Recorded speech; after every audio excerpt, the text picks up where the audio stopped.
সকাল। Good morning বন্ধুরা, সবাই কেমন আছেন?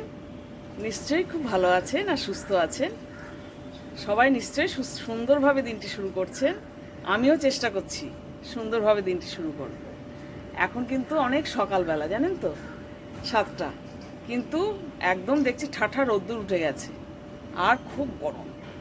ঘরের বাইরে বেরিয়েই আর থাকা যাচ্ছে না, মানে ঘেমে যাচ্ছি, এমন গরম, অসহ্য গরম। তবুও আমাদের তো এই নিয়েই চলতে হবে, আমরা এই নিয়েই চলবো। চলুন, যেন ভগবানের কাছে প্রার্থনা করি সুস্থভাবে আমাদের দিনটি অতিবাহিত হয়, সবাই যেন সুস্থ থাকেন এবং সুন্দরভাবে যেন দিনটি অতিবাহিত করেন। এক এক করে আমরা শুরু করে দিই আমাদের কর্মকাণ্ড। ঠিক আছে, আবার আসছি বন্ধুরা।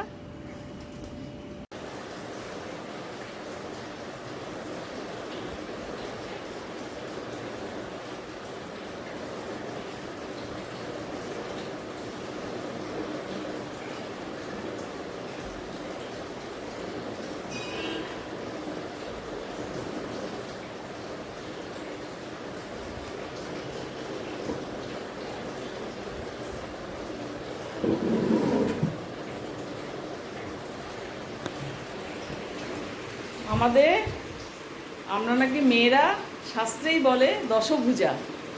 হ্যাঁ, এক হাতে সব কিছু চলে, ঝুলঝাড়ুও চলে, হাতা খুন্তিও চলে, বইপত্রও চলে, বইপত্রও পড়ি।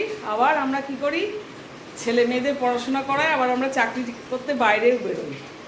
কাজেই মেয়েরা নাকি দশভুজা, সত্যিই তাই সেটা। এবার ঝুলঝাড়ুর পর্বটা মিটলো এই ঘরে, এবার আবার রান্নাঘরে ঢুকবো, হাতা খুন্তি থাকবে হাতে, তাই তো? মাসিকে বললাম, দাঁড়াও মাসি, একটু টেনে নিই এই ঘরে ঝুলটা। মাসি একটুখানি অপেক্ষা করছে, মুছতে শুরু করে দিয়েছে। আমি এই ঘরে ঝুলটা একটু টেনে নিই, একটু দেখতে পাচ্ছি ঝুলগুলো। আমি মাঝে মাঝেই করি, যার জন্য খুব বেশি জমতে দিই না এ সমস্ত জিনিস। তবুও তো একা হাতে সব কিছু করতে গিয়ে চাপ পড়ে যায়। ঠিক আছে, এবার রান্নাঘরে ঢুকি, এবার খুন্তি হাতে আবার চলবে। এই দেখুন বন্ধুরা, আজকেও না এই ব্রেকফাস্টে আসার সময় মিস্টার ব্যানার্জি কতগুলো ফুল তুলে নিয়ে এসছে নিচের ওই সাদা টগর গাছটি থেকে। যে কটি পেয়েছে হাতে করে তুলে নিয়ে এসছে আসার সময়। আমার কিন্তু বাজারের ফুলও এখানে এসে গেছে, বাজারের ফুলও এসেছে, ফুল, বেলপাতা, তুলসী পাতা সব এসেছে। হ্যাঁ, এবার পুজো টুজো হবে। আজকে আমার বাজার করে নিয়ে এলো, এই দেখুন, সেই কাটোয়ার ডাঁটা, ও খেতে ভালোবাসে। আমি কুমড়ো এনেছে, কাটোয়া ডাঁটার সাথে তো কুমড়ো লাগবে রান্না করতে গেলে। কাঁচা লঙ্কা ছিল না, কাঁচা লঙ্কা এনেছে। আদা ছিল না, আদাটা তো আমার একটু বেশি খরচ হয়, কেননা আমি চায়ে আদা চা খাই লিকার চায়ের সাথে। ডিম এনেছে, আমি বললাম যে অল্প করে এনো, ফুরালে পরে তো ও তো দুবেলা করেই বাজার দিয়ে হাঁটে, হ্যাঁ, চলে যায় বাজারে, কাজে অল্প করে এনো। মাছও ছিল না, মাছও এনেছে। দেখি কি রান্না করি এবার। আর সবজি টবজি আরও রয়েছে, ওখান থেকে নিয়ে, কাটোয়া ডাঁটাটা তো সব রকম সবজি দিয়ে করতে হয় রান্না। হ্যাঁ, কাজেই দেখি এবার এক এক করে কাটতে শুরু করি সবজি। মাছ টাছগুলো সব ধুয়ে টুয়ে সব তৈরি করি। ডিমগুলোকে জলে ভিজিয়ে দিই আমি, কেননা ওতে সব ময়লা লেগে থাকে। জলে ভিজিয়ে তারপর আস্তে আস্তে ধুয়ে ফ্রিজে রাখি। নোংরা সমেত ফ্রিজে রাখতে নেই, ফ্রিজে রাখি না। আজকে আমার মাছের বাজার, আবার একটি জ্যান্ত রুই মাছ নিয়ে এসেছে মিস্টার। হ্যাঁ, কেননা রবিবারে এখানে ভ্যারাইটিস মাছ পাওয়া যায়, কিন্তু অন্যবারে কিন্তু মাছের বাজারে মাছ খুব একটা ভালো পাওয়া যায় না। আমাদের এখানে যেটা বাঙালি বাজার রয়েছে পাশে, কালীবাবুর বাজারে গেলে হয়তো অনেক রকম ভ্যারাইটিস পাওয়া যায়, কিন্তু ওটা অনেকটা দূর, একটু দূর পড়ে। অফিস করতে করতে তো নিয়ারেস্ট যে বাজারটা পড়ে সেখান থেকেই নিয়ে এসছে। জ্যান্ত রুই এনেছে। আবার মাছের ডিম দেখছি ওই মাছের পেটের মধ্যেই ছিল, যেটা মাছটা কেটেছে ওটা। এটা ডিমটার বড়া দেখে আমার খুব মনটা খুশিতে ভরে গেছে, কেননা আমি ওই আলাদা করে ডিম বিক্রি হয় না, ওইটা আমি ঠিক পছন্দ করি না, জানেন তো, এই বাসি টাসি হবে, পচা টচা হবে বলে। তো এই মাছের পেট থেকেই বেরিয়েছে। হ্যাঁ, একটু ডিমের বড়া করব। আর এই ডিমগুলোকে ভিজিয়ে রেখে দিয়েছি আমি, কিন্তু এইভাবে ভিজিয়ে রেখে দিই, তারপর এগুলোকে কচলিয়ে ধুয়ে পরিষ্কার করে তখন আমি ফ্রিজে রাখি। হ্যাঁ, নোংরা লেগে থাকে। আর নোংরাটা কিন্তু হচ্ছে মুরগির পটি, এটা জেনে রাখবেন। ওই নোংরা সমেত অনেকে দেখেছি আমি ব্লগেই, সেদ্ধ করছে, ভটভট করে ফুটছে, তাতে নোংরা লেগে ডিমে। এটা একদম করবেন না, এটা ভীষণ পয়জনাস বিষয়টা। ভালো করে ভিজিয়ে রেখে ধুয়ে তারপর ফ্রিজে রাখবেন বা বয়েল করবেন। আজকে দেখো এই ফুলগুলোকেও সব সার্পে সকালবেলায় উঠে ভিজিয়ে দিয়েছিলাম, জানো তো। কি করব, শখের জিনিস এইগুলোকেও মাঝে মাঝে সব সার্ফের জলে ভিজিয়ে দিই, তারপর 3বার কচলিয়ে ধুয়ে নিয়ে আবার এখন এবার শুকনো হতে টেবিলে দিয়েছি, তারপর আবার শুকিয়ে গেলে সময় মতন আবার সাজিয়ে সাজিয়ে রাখবো। এইভাবেই করি।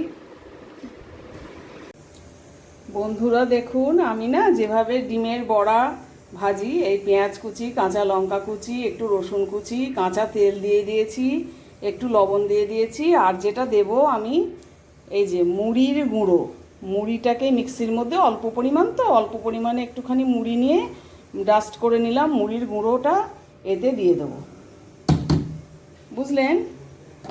এতে কিন্তু খুব খচমচে হয়। আমি কিন্তু এটা এইসব রান্না বান্না ইউটিউবে দেখেই কিন্তু শিখেছি। হ্যাঁ, আপনারা হয়তো অনেকেই দেন, আবার অনেকে যারা দেন না তারা দেবেন।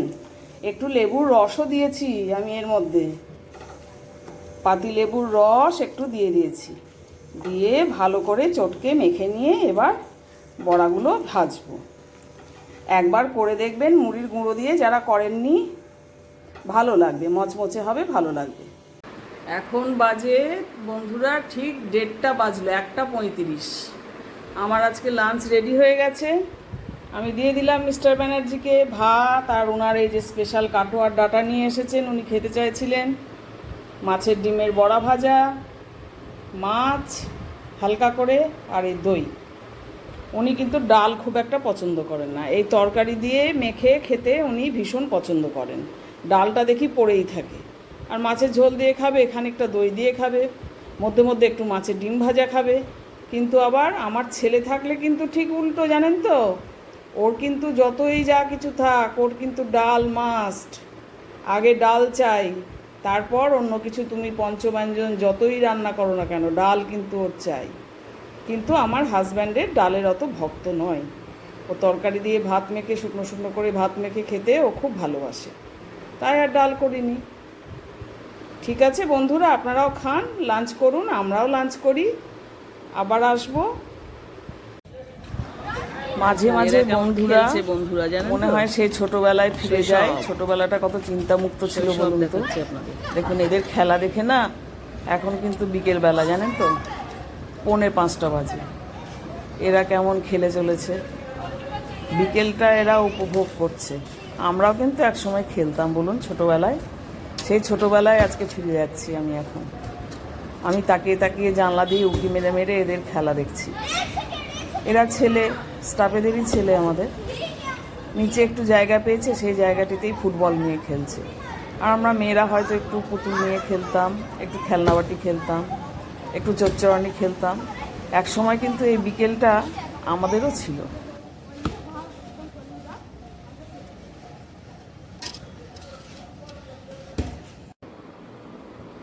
বন্ধুরা গুড ইভিনিং, শুভ সন্ধ্যা। আপনাদের সঙ্গে আবার একটু আলাপচারিতায় চলে এলাম, যেটা না হলে আমার মন ভরে না, আমার ভালো লাগে না। হ্যাঁ, সবাই কেমন করে দিনটা কাটাচ্ছেন? নিশ্চয়ই খুব সুন্দরভাবে দিনটা কাটাচ্ছেন। হ্যাঁ, কাটাতে থাকুন আরও দিনের, সারাদিনে 24 ঘন্টার এখনও অনেক বাকি। অনেকক্ষণভাবে চলুন, সুন্দরভাবে চলুন, সবাই মিলে একসাথে, আর সুস্থভাবে চলুন। ভগবান যেন নিরাপদে দিনটি অতিবাহিত করে দেয় সকলের, এটাই প্রার্থনা করি। আমি আজকে আপনাদেরকে আমার ঘরকন্যার কাজের সাথে সাথে একটুখানি বিউটি টিপস দিই। হ্যাঁ, যেটা আমার সাক্ষাৎ দেখা, মানে যেটা আমার প্র্যাকটিক্যালি যেটা আমার জ্ঞান রয়েছে সেটাই আমি বলছি।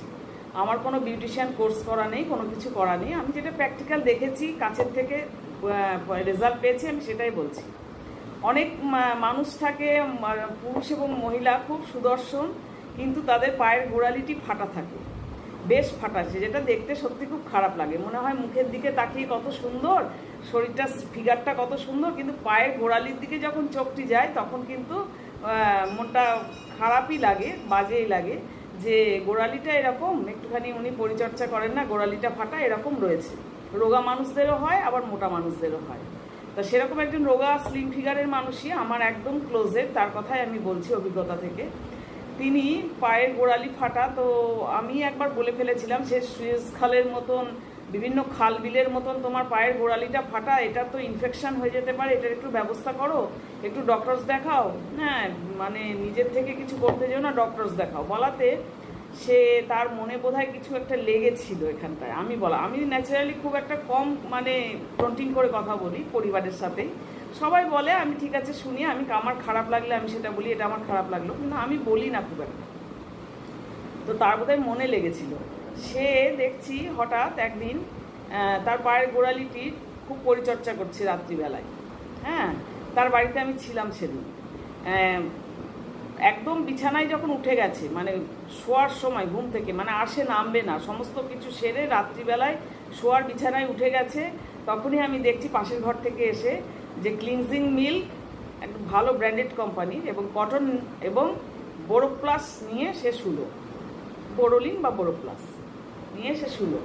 শোয়ার পর খুব করে ক্লিনজিং মিল্ক দিয়ে পায়ের গোড়ালি এবং পায়ের তলাটা আঙুলগুলো খুব করে মালিশ করে নিল আর কি, মাখিয়ে নিল অনেকক্ষণ ধরে, বেশ পরিপাটি করে। তারপর ওই কটনকে ভিজিয়ে, ওখানে খাবার জলও পাশেই থাকে শোয়ার টেবিলের পাশেই, কটন ভিজিয়ে ওটাকে খুব করে ঘষে ঘষে পায়ের গোড়ালি বিশেষ করে এবং পুরো পায়ের তলাটা, পায়ের আঙুলগুলো সব যতটা পারলো ও ততটা পরিষ্কার করলো। করার পর বেশ খানিকটা নাদাখানেক বোরোপ্লাস নিল, বেশ খানিকটা, কিপটমু করে নয়, অনেকটা নিয়ে বেশ করে গোড়ালিটায় মাখিয়ে নিল, যে জায়গাগুলো ফাটা থাকে সেই জায়গাগুলো মাখিয়ে নিল। মাখিয়ে নেওয়ার পর পায়ের তলাতে মাখিয়ে নিল, আঙুলগুলোতে, পায়ের আঙুলগুলোতে সব মাখিয়ে নিল। মাখিয়ে নিয়ে হাতটাকে এমনি করে ঘষে নিল, নিয়ে শুয়ে পড়লো। আমি তখন বললাম, দেখে এতেই সারবে? বলো দেখাই যাক। ঠিক 1 মাস পর সে কিন্তু রেগুলার বেসিসে এটা করতো, আমি জেনেছিলাম, রেগুলার করতো। আমি তো 1 দিন 2 দিন দেখেছিলাম। 1 মাস পর আমি তার গোড়ালিটির দিকে তাকালাম, তাকিয়ে বললাম, ও তখন বুঝতে পেরেছে, ও বললো যে এটা দেখা হচ্ছে গোড়ালিটা, কেমন বুঝছো? একদম পুরো মাখনের মতন হয়ে গেছে, জাস্ট মাখন একবারে। হ্যাঁ, একদম মানে তৈলাক্ত পায়ের তলা, তৈলাক্ত গোড়ালি, আর কোনো ফাটার কোনো কিছুই নেই, চিহ্ন নেই। 1 মাস পর আমি তার রেজাল্টই দেখলাম। কাজে এটা যদি যাদের পায়ের গোড়ালির ফাটা থাকে, অনেক মানুষের, আমার যদিও নেই, আমার তো হেভি ওয়েট, তবুও কিন্তু আমার নেই। এটা ধাতের ওপর নির্ভর করে। আমার ছেলেরও নেই, আমার ছেলে খুব লম্বা চড়া, লক্ষ্য করে দেখেছি, আমার ছেলেরও নেই। আর স্বামীর হয়তো অল্প কিছু আছে, সেটা খুব নমিনাল অল্প। কিন্তু আমি যার কথা বলছি তার বিভৎস ছিল, একদম বিভৎস, এবং তার পায়ের তলা গোড়ালি এখন একদম জাস্ট মাখন। আপনারা একটুখানি করে দেখবেন, এটা কিন্তু ঘরোয়া, হ্যাঁ একদম ঘরোয়া, একটু করে দেখতে পারেন। বোরোপ্লাসও তো খারাপ জিনিস নয়, বোরোলিনটাও তো খারাপ জিনিস নয়। আর দামি কোম্পানির, ব্র্যান্ডেডের কোম্পানির যদি ক্লিনজিং মিল্ক ওখানে দিয়ে কটন দিয়ে ঘষা হয়, সেটাও আমার মনে হয় না খারাপ কিছু হবে তার।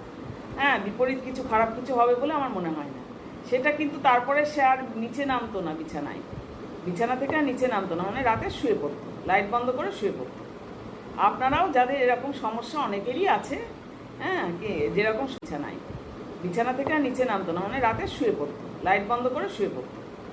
আপনারাও যাদের এরকম সমস্যা, অনেকেরই আছে, হ্যাঁ, যেরকম সমস্যা থাকলে পরে আপনারা একটু ট্রাই করে দেখতে পারেন।